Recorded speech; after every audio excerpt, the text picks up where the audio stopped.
cold?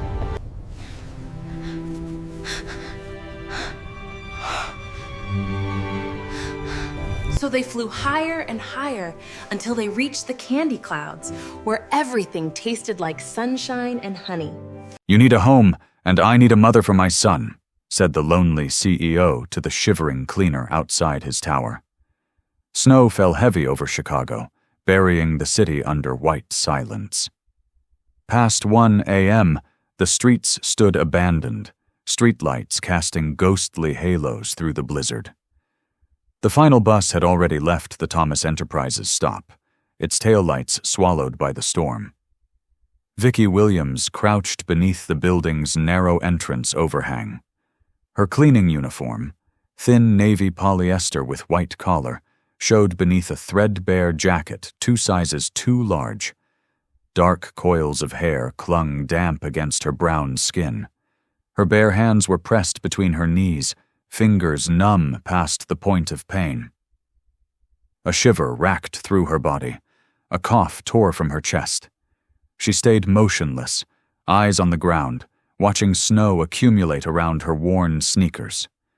Moving meant admitting she had nowhere to go. The glass doors suddenly opened. Vicki looked up, expecting security to tell her to leave. Instead, Joseph Thomas stood there. The CEO, tall and imposing in an expensive charcoal coat, dark beard, darker eyes. The man whose office she cleaned every night at 11 p.m., but who had never noticed her before. "How long have you been out here?" His voice was commanding, used to being obeyed. Vicki's throat was too tight to answer. She tried to stand, but her legs wouldn't work. The cold had settled too deep. Joseph gestured sharply. "Bring her upstairs. Penthouse, now." The elevator ride was a blur, 45 floors up. The doors opened into an apartment that looked like it belonged in magazines, floor-to-ceiling windows revealing the storm, gray furniture, white walls, no color anywhere. Except for the small boy standing in a bedroom doorway, clutching a teddy bear almost as big as he was. Maybe 5 years old, with dark curls and his father's serious eyes. Joseph returned with a thick cashmere blanket and wrapped it around Vicki's shoulders. The warmth was overwhelming. Joseph studied her, then looked at his son.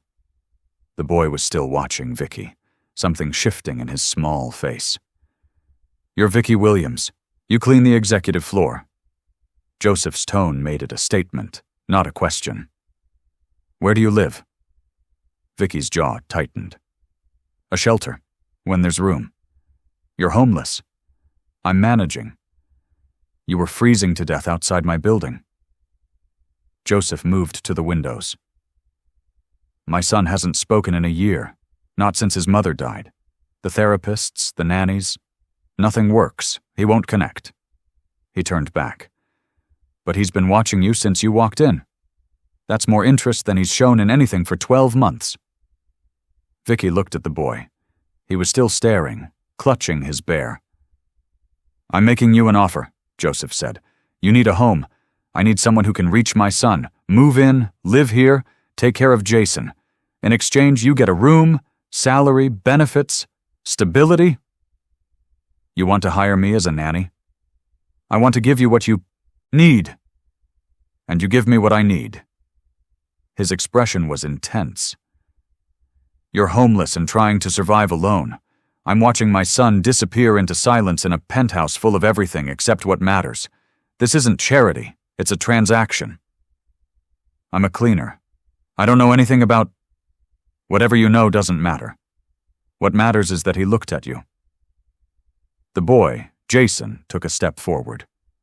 He stopped in front of Vicki and slowly extended his teddy bear toward her. Vicki's hands shook as she accepted it. The bear was warm, well-loved, missing one button eye. Jason's small voice, barely a whisper, broke the silence. "Cold?" One word. The first word, Joseph's sharp intake of breath suggested, that his son had spoken in a year. Joseph stared at his son, then at Vicki. When he looked at her again, the executive mask was gone. What remained was just a desperate father watching his child slip away. "Stay," Joseph said quietly. "Please, just tonight. And let's see if you can offer my son something I can't seem to give him." Vicky looked at the bear in her hands, at the boy watching her with hope, at the storm beyond the windows, at the warmth of the blanket and the impossible choice in front of her. She had nowhere else to go, and for the first time in years, someone was offering her somewhere to belong. 2 hours earlier, Vicky had been wiping down the marble sink in the executive bathroom on the 45th floor when her phone buzzed. A text from the shelter. "Full tonight? Try again tomorrow." She'd stared at that message for a full minute, calculating. The late bus left at 12:45 a.m. If she finished her route by midnight, she could make it to the shelter on Fairfield Avenue, maybe sleep in their overflow chairs if they took pity on her. But Mrs. Henderson had called in sick, which meant Vicky had to cover the entire West Wing alone. By the time she'd emptied the last trash bin and locked the supply closet, it was 12:52 a.m. The bus stop was empty. Fresh snow already covered the bench where the schedule was posted. Vicky had stood there for 10 minutes, hoping she'd misread the time, hoping the bus was just running late, hoping for anything except the truth settling cold in her chest. She had nowhere to go. The wind had picked up, cutting through her borrowed jacket like it wasn't even there. Her fingers had gone numb first, then her toes, then the shivering started. Violent, uncontrollable tremors that made her teeth chatter so hard she bit her tongue. She'd crouched beneath the building's overhang because standing took too much energy. Because if she made herself small enough, maybe the wind wouldn't find her. Maybe she could survive until morning. That's where Joseph Thomas found her. Now, in the elevator climbing to the penthouse, Vicky couldn't stop shaking even though the air was warm. The security guard stood beside her, deliberately not making eye contact. Joseph stood in front, his reflection in the polished doors showing a man whose expression revealed nothing. "I can stay at the station," Vicky said, her voice hoarse from cold. "The bus terminal. They let people wait inside until morning." "No." Joseph didn't turn around. "Mr. Thomas, I appreciate the concern, but I don't need—" "You were turning blue." Now he looked at her, his dark eyes intense. "Another hour and you'd have been dead on my building's doorstep. That's not acceptable." The elevator opened directly into his penthouse. The boy, Jason, was already there, watching, waiting. After Joseph wrapped the blanket around her, after Jason spoke his first word in a year, after the shock of it settled into something real, Joseph guided Vicky to the leather couch overlooking the storm. He sat across from her, elbows on his knees, studying her like she was a puzzle he needed to solve. "I'm offering you more than tonight," he said quietly. "I'm offering you a home. A real one. Not a shelter bed or a bus station bench, a room of your own, stability, safety." "In exchange for what?" "Be the mother he doesn't have." Joseph's voice was raw, stripped of its corporate polish. "Stay. Help him find his voice again. Help him remember what it's like to feel safe." Vicky looked at Jason, who had climbed onto the couch beside her, his teddy bear now in his lap, his small body pressed against her side seeking warmth. "I'm not his mother," she whispered. "No," Joseph agreed, "but maybe you could be." Vicky woke in a bed so soft she thought she was dreaming. For a moment she forgot where she was. Then the events of last night crashed back. The storm. Joseph Thomas. The proposal. She sat up slowly, taking in her new quarters. The guest room was larger than any apartment she'd ever lived in. King-sized bed with white linens, a private bathroom with marble everything. Floor-to-ceiling windows revealing Chicago's skyline, the storm finally cleared to brittle morning light. Beautiful. Absolutely beautiful. And completely, utterly lifeless. Vicky explored the penthouse while Joseph was in his study on a conference call. Every room was the same. Expensive furniture in shades of gray and white, abstract art on walls, not a single photograph or personal touch anywhere. It felt like a luxury hotel, not a home, not a place where a child should grow up. She found Jason in what appeared to be a playroom, though playroom seemed too cheerful a word for the space. Shelves lined with educational toys still in their packaging. A pristine reading corner with books arranged by size, everything organized, sterile, untouched. Jason sat in the corner clutching his teddy bear, watching her with dark, wary eyes. "Hey," Vicky said softly, staying in the doorway. "Remember me? From last night?" He didn't respond. Just stared. Vicky moved slowly into the room and sat on the floor, keeping distance between them. "I'm Vicky. Your dad asked me to stay here for a while, to spend time with you." Nothing. The boy's expression didn't change. "That's a nice bear you have. Does he have a name?" Jason's grip tightened on the toy, but he didn't answer. Vicky understood distrust. Understood what it meant to have your world shattered and strangers brought in to fix things. She'd been in foster care once, years ago. She remembered that feeling. Being handled, managed, never asked what she actually needed. So instead of pushing, she started humming. Just a simple melody her grandmother used to sing. Then, quietly, she added words. "Hush, little baby. Don't say a word. Mama's gonna buy you a mockingbird."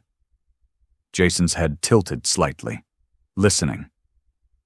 "And if that mockingbird don't sing, Mama's gonna buy you a diamond ring." The boy's shoulders relaxed, just a fraction. Vicky continued, her voice soft and warm, filling the cold room with something it had been missing. Not expensive toys or educational programs, just the sound of someone who cared, offering comfort without demanding anything in return. By the third verse, Jason had moved closer. Not much, just a few inches. But enough. By the fifth verse, he'd set his bear down and was sitting beside her, his small hand resting near hers on the carpet. When she finished, Jason looked up at her with those serious, dark eyes. "Again?" His voice was barely a whisper.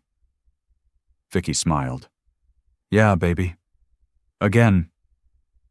She sang it 3 more times before Joseph appeared in the doorway, stopping mid-sentence of whatever he'd been about to say. He stared at his son sitting close to Vicky, engaged, present, asking for more.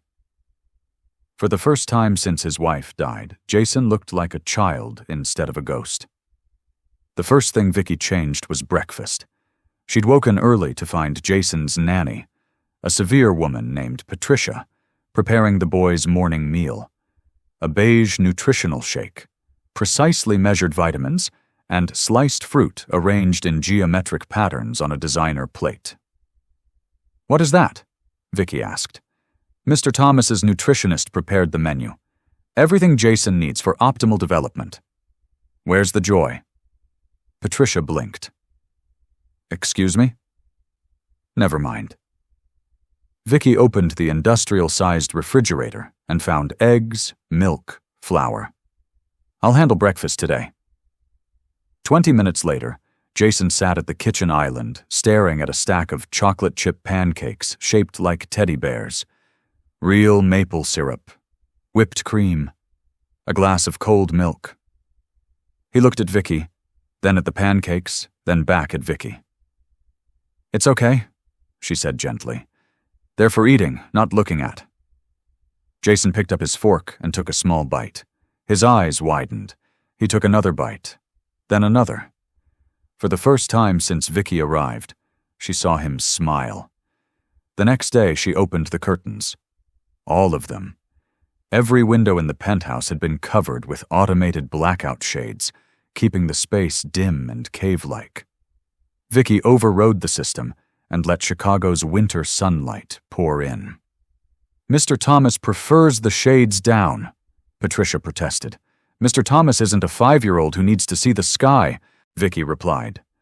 Jason stood at the window, palm pressed against the glass, watching snow fall over the city below. He'd been trapped in this beautiful cage for so long, he'd forgotten there was a world outside. By the third day, Vicky had rearranged the playroom. Toys came out of packaging. Books were scattered on the floor mid-story.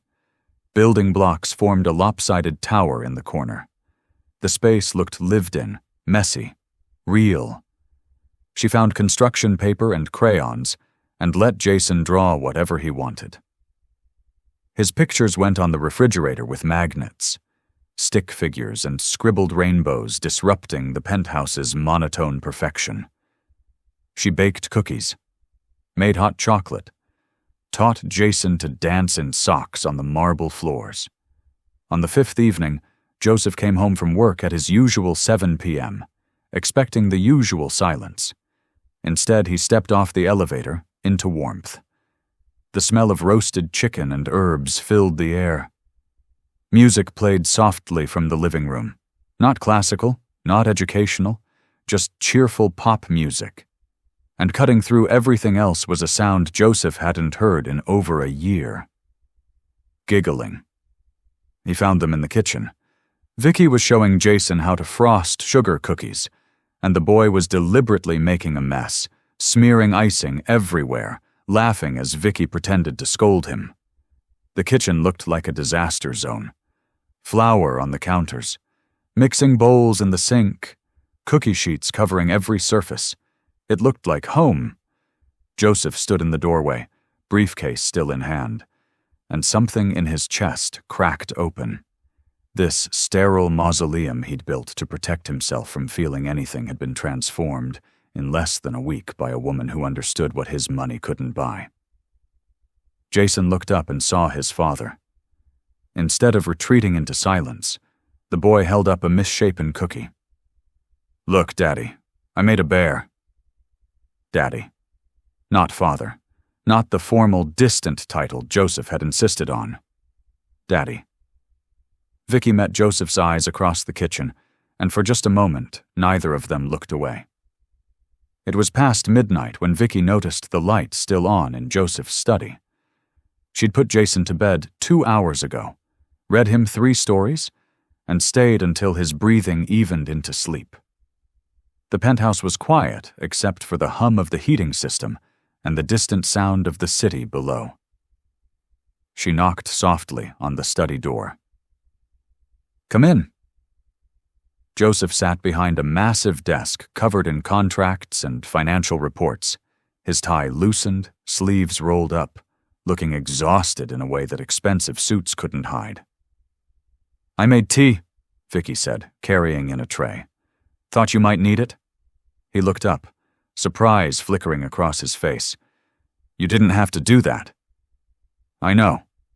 She set the cup on the only clear space on his desk. "But Jason's asleep, and you looked like you could use something that wasn't coffee." Joseph leaned back in his chair, accepting the tea with a small nod of thanks. "You should be asleep too. Couldn't." Vicky settled into the chair across from him. Still getting used to having a real bed. Feels too good to be real. He studied her over the rim of his cup.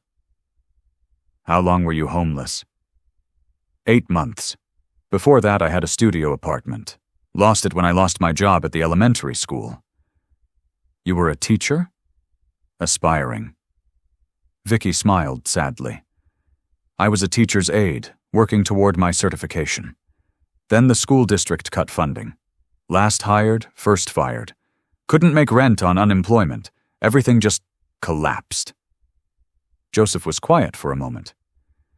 "You're good with Jason. Natural. Like you were meant to do this." "He's a good kid. Just lonely." She hesitated. "What happened to his mother?" The question hung in the air. Joseph set down his tea, his jaw tightening. "Car accident, 2 years ago. Black ice on Lakeshore Drive. She was coming home from a charity event." His voice was carefully controlled, but Vicky heard the pain underneath. Jason was in the car. He survived without a scratch. Olivia didn't. I'm sorry. He used to be so bright, talkative. After the accident, he just shut down. The therapists said it was trauma, that he'd speak when he was ready. Joseph's hands curled into fists on the desk. But nothing worked. Not the specialists, not the medication they wanted to try, nothing. Until you. Joseph. You did in 1 week what I couldn't do in a year. His eyes met hers, raw and vulnerable. You brought him back. You brought me in from the cold, Vicky said softly. Maybe we both needed saving. The words settled between them, heavy with meaning neither was ready to name. Joseph stood and moved to the window, hands in his pockets, staring out at the glittering city. I built all this, he said quietly. The company, the penthouse, the success. I thought it would be enough, that I could work hard enough, earn enough, control enough to keep everyone safe. But I couldn't control Black Ice, couldn't save her, couldn't even reach my own son. Vicky joined him at the window. You're reaching him now. No, you are. We are. She turned to face him. You let me in. You trusted me with him. That took courage. Joseph looked down at her, and for the first time since they'd met, she saw past the CEO, past the grief, to the man underneath. Lonely, exhausted, trying so hard to hold everything together. I don't trust easily, he admitted. Neither do I. Something shifted in the space between them. A recognition. A spark. Joseph's hand moved as if to touch her face, then stopped. Good night, Vicky. Good night, Joseph. But neither of them moved for a long moment. Snow fell thick outside the windows as Vicky and Jason built a blanket fort in the living room. It had taken an hour of draping sheets over furniture, securing corners with books, creating a cozy cave lit by a flashlight. Jason crawled inside, dragging his teddy bear behind him. Vicky followed, settling cross-legged in the small space. This is our secret hideout, she said, making her voice dramatic. No grown-ups allowed. Jason giggled, that beautiful sound that still felt like a miracle every time she heard it. They played for another hour, making shadow puppets on the sheet walls, telling stories, sharing the cookies they'd smuggled from the kitchen.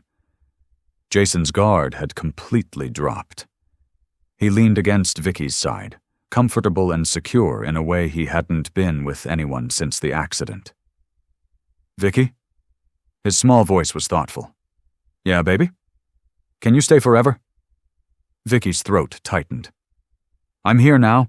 That's what matters. Jason was quiet for a moment, then looked up at her with those serious dark eyes. You're like a mama. Your mama was a wonderful person. Your daddy loved her very much. I know. Jason's fingers twisted in the blanket. But she's gone. And you're here. He pressed closer. Mama? The word was tentative, testing, asking permission. Vicky's eyes burned with tears. Oh, sweetheart. Mama, Jason said again, more confident now. He wrapped his small arms around her waist. My mama. From the doorway, hidden behind the fort's entrance, Joseph Thomas stood frozen. He'd come home early to surprise Jason, to maybe join whatever game Vicky had invented. Instead, he'd heard his son, his grieving, silent son, call another woman Mama. The word hit him like a physical blow. He should have been happy. Jason was speaking, connecting, healing. This was what Joseph had wanted, what he'd hired Vicky to accomplish. But all he felt was guilt crashing over him like a wave. Olivia had been dead for 2 years, and already her son was replacing her. Already Joseph had brought another woman into their home, into their lives, into the space Olivia should have occupied. What kind of husband did that? What kind of father? Joseph backed away silently, retreating to his study. He closed the door and sat at his desk, his hands shaking. He'd been noticing things about Vicky lately, the way she hummed while cooking, the warmth in her laugh, the patience she showed Jason, the way she'd looked at him that night in his study, like she saw past his armor to something worth seeing. He'd been feeling things he had no right to feel. And now Jason was calling her Mama. Joseph pulled out his laptop and opened his email, burying himself in work. Numbers, contracts, things he could control, things that didn't require him to feel anything except the cold satisfaction of a deal closed. At dinner that evening, Joseph was distant. Polite, but formal. When Vicky tried to engage him in conversation, he gave one-word answers. When Jason showed him a drawing, Joseph praised it without really looking. Vicky noticed the shift immediately. The warmth from their late-night talk had vanished, replaced by the cold CEO who'd first found her freezing outside his building. After Jason went to bed, she found Joseph in his study again. "Did I do something wrong?" "No." He didn't look up from his computer. "Everything's fine." "Joseph, I'm busy, Vicky. We'll talk later." But they both knew they wouldn't. Penelope Bradford arrived on a Thursday afternoon without warning, sweeping into the penthouse like she owned it. Tall, blonde, dripping in designer everything, she brushed past Vicky at the door without acknowledgement. "Joseph? Darling, are you home?" Vicky stood holding the door, confused. "Mr. Thomas is in a meeting. Can I help you with something?" Penelope finally looked at her, a dismissive once-over that lingered on Vicky's jeans and simple sweater. "You must be the new help. Joseph mentioned he'd hired someone for the boy." She handed Vicky her coat without asking. "Hang that up, carefully. It's Burberry. I'm actually Jason's caretaker, not whatever." Penelope moved into the living room, her heels clicking on marble. "Bring me sparkling water. San Pellegrino, not that cheap grocery store brand. Lime, no lemon." Vicky stood there, coat still in her arms, anger simmering. "Did you hear me?" Penelope settled onto the couch, pulling out her phone. "Water, now." Before Vicky could respond, Joseph emerged from his study, surprise and annoyance flashing across his face. "Penelope, I wasn't expecting you." "I know, darling. Surprise visit?" She stood, air-kissing both his cheeks. "Daddy mentioned you've been stressed, so I thought I'd check in. Maybe take you to lunch?" "I'm working from home today, with Jason." "Oh, the boy's here?" Penelope's tone suggested Jason was an inconvenience rather than Joseph's son. "Well, surely you're—" She waved vaguely at Vicky. "Your nanny can watch him for an hour." "Vicky isn't my nanny. She's Jason's caretaker." Joseph's voice had an edge to it. "And I'm not available for lunch." Penelope's eyes narrowed slightly, tracking between Joseph and Vicky. Something in his tone, the way he'd corrected her, the protective stance he'd taken. "I see." Penelope's smile didn't reach her eyes. "Well, at least let me stay for coffee. We have business to discuss anyway. The merger with Bradford Industries." Joseph hesitated, then nodded. "Fine. Vicky, could you—" "I'll make coffee." Vicky hung up Penelope's coat and headed to the kitchen, feeling the other woman's eyes boring into her back. While the coffee brewed, Vicky heard them talking in the living room. Penelope's laugh, practiced, flirtatious. Joseph's responses, polite but distant. Then Jason appeared from his playroom, running straight past the adults to Vicky in the kitchen. "Mama, can we finish our puzzle?" The word hung in the air like a bomb. Vicky saw Penelope's head snap toward them, saw the calculation in her eyes as she watched Jason climb onto the kitchen stool beside Vicky, completely comfortable, completely trusting. "Mama!" Penelope's voice was sharp. "How progressive of you, Joseph, letting the help get so familiar with your son." "Don't!" Joseph's voice was cold. "Don't talk about her like that." There it was again. That protective edge. That something more than employer defending employee. Penelope saw it, understood it. And Vicky watched her expression shift from surprised to dangerous. How long has she been living here? Penelope asked sweetly. 3 weeks. 3 weeks, and she's already Mama? Penelope stood, gathering her purse. That's quite an accomplishment. You must be very talented at making yourself indispensable, Vicky. The implication was clear. The insult landed like a slap. Joseph moved toward Penelope. That's enough. I think you should leave. Of course, darling. Penelope kissed his cheek again, but her eyes stayed on Vicky. I'll see myself out. But Joseph, do be careful. You know what they say about people who get too comfortable in places they don't belong. After she left, the penthouse felt cold despite the heating. Vicky knew she'd just made an enemy, and enemies like Penelope Bradford didn't fight fair. The Thomas Foundation Charity Gala was the social event of the season. 500 guests, black tie required, held in the grand ballroom of the Drake Hotel. Joseph had insisted Vicky attend. Jason needs consistency, he'd said, not quite meeting her eyes. If you're there, he'll be more comfortable. The dress arrived that afternoon, a stunning deep emerald gown that fit perfectly, elegant without being ostentatious. Vicky stared at herself in the mirror and barely recognized the woman looking back. Not the homeless cleaner who'd frozen outside the building. Someone else. Someone who almost belonged. At the gala, Jason stayed close to her side, holding her hand as they navigated through crowds of Chicago's elite.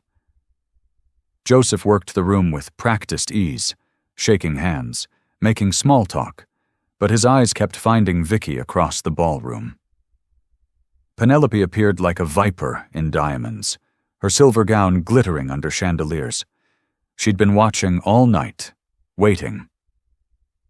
Vicky, darling, Penelope called out loudly enough to turn heads. Could I borrow you for a moment? Vicky excused herself from the conversation she'd been having with another parent and followed Penelope to a quieter corner, Jason's hand still in hers. That's a lovely dress, Penelope said, her smile poisonous. Joseph has excellent taste, though some might say it's inappropriate, a caretaker wearing something so expensive. He insisted I attend. I needed something appropriate. Of course. Penelope's eyes glittered. Well, I should return to the party. Enjoy your evening. An hour later, Penelope's scream cut through the ballroom. My bracelet! Someone stole my bracelet! Conversations stopped. Heads turned. Penelope stood near the coat check, her face a mask of distress. It's a family heirloom, diamonds and sapphires, worth over $200,000. I had it in my bag, and now it's gone. Security was called. The event coordinator tried to calm the situation, but Penelope was relentless. Everyone who came near the coat check needs to be searched. Someone here is a thief. Joseph appeared at Vicky's side, his expression tense.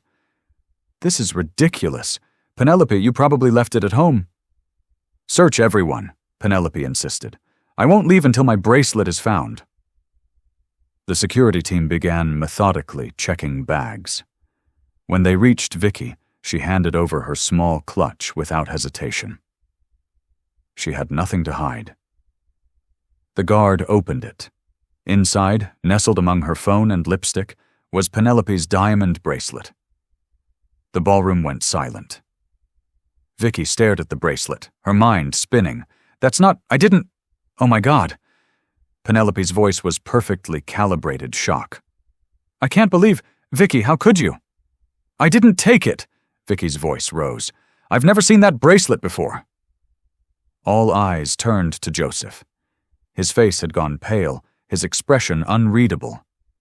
Joseph, Vicky pleaded. You know me. You know I wouldn't. But Joseph said nothing.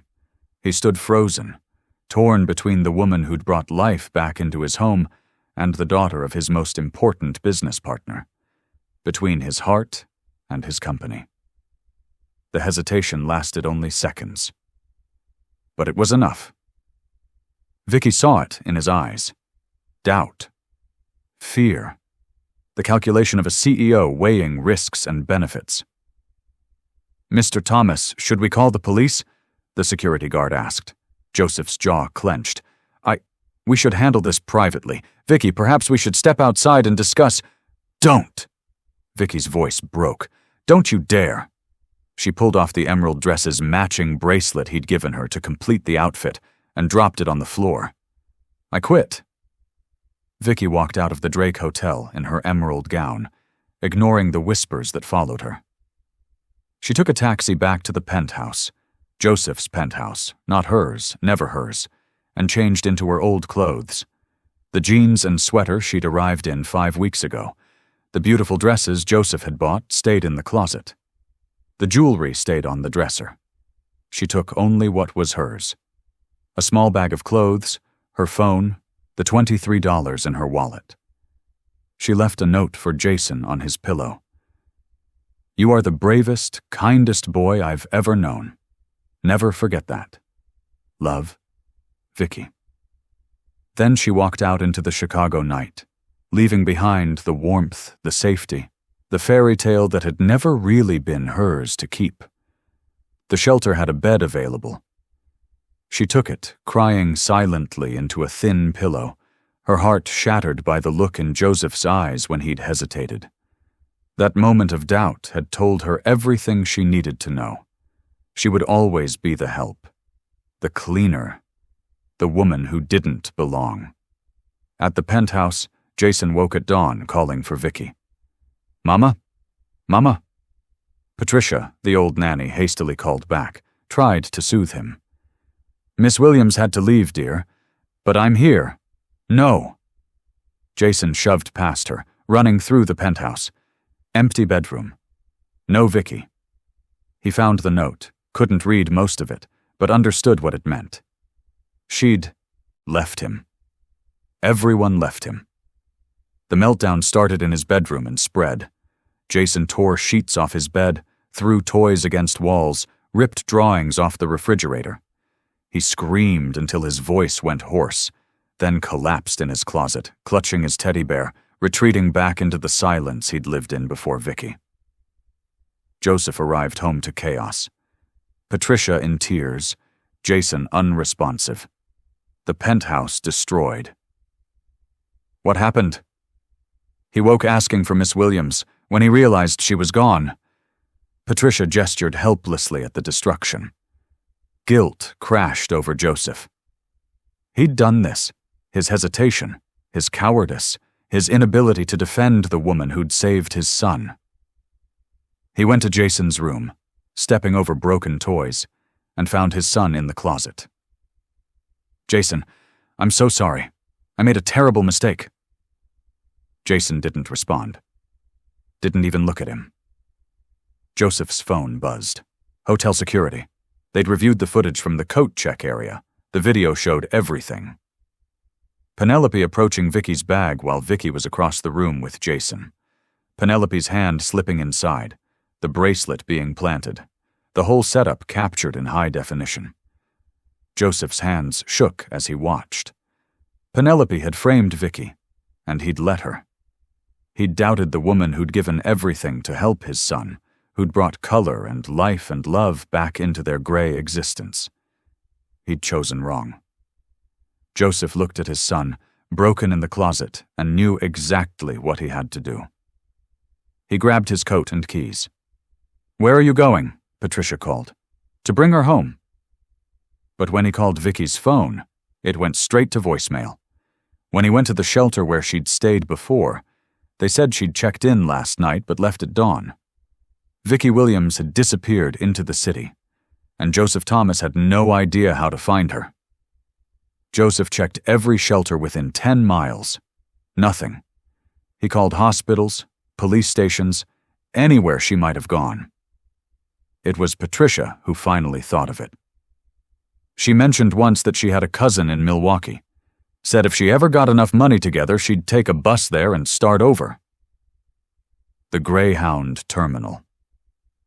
Joseph drove through morning traffic like a madman.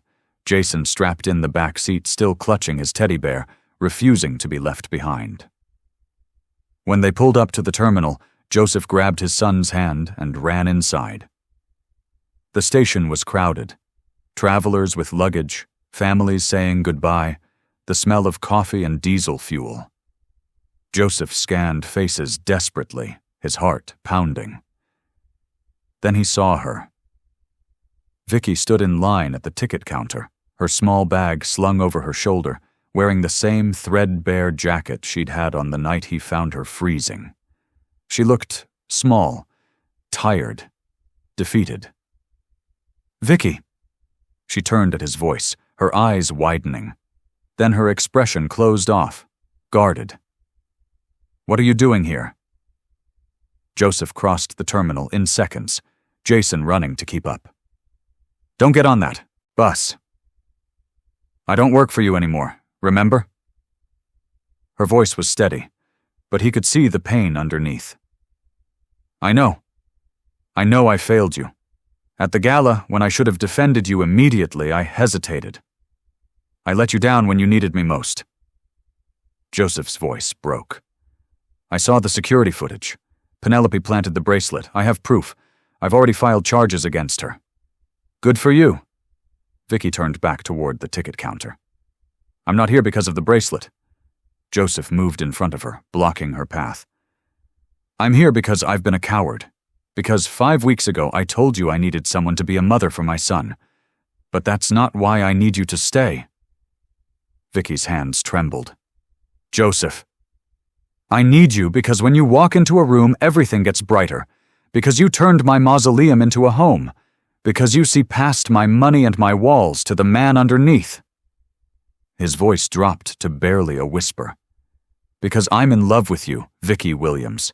Not the caretaker, not the woman I hired. You, the woman who sings lullabies and makes terrible pancakes and fights for what's right even when it costs her everything."